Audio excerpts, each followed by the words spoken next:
Hey everyone, Tony Gentilcore here, and another thing you can add in, or another layer you can add in to prove to someone that they don't necessarily have tight hamstrings is to have them do a glute bridge hold.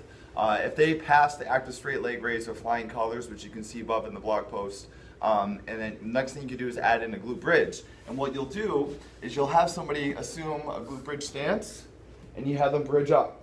From there, you ask, where do you feel that?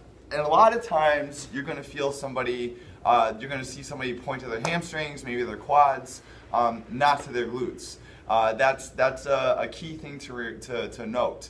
The next layer to that would be same thing, glute bridge, come up like so, and then have them hold the one-legged glute bridge for about 10 seconds.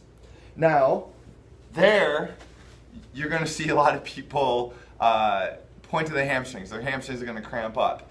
And long story short, or the simplest way to put that is your glutes are your number one hip extensor. When they aren't doing their job appropriately, the hamstrings are going to pick up the slack, which is your second strongest hip extensor.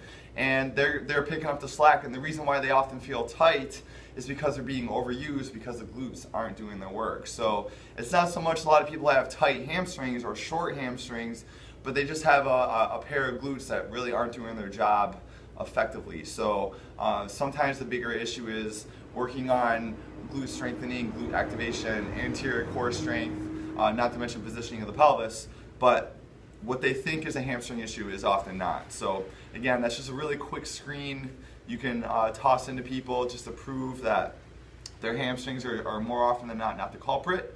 Really simple, it's effective, and I hope you put it to good use.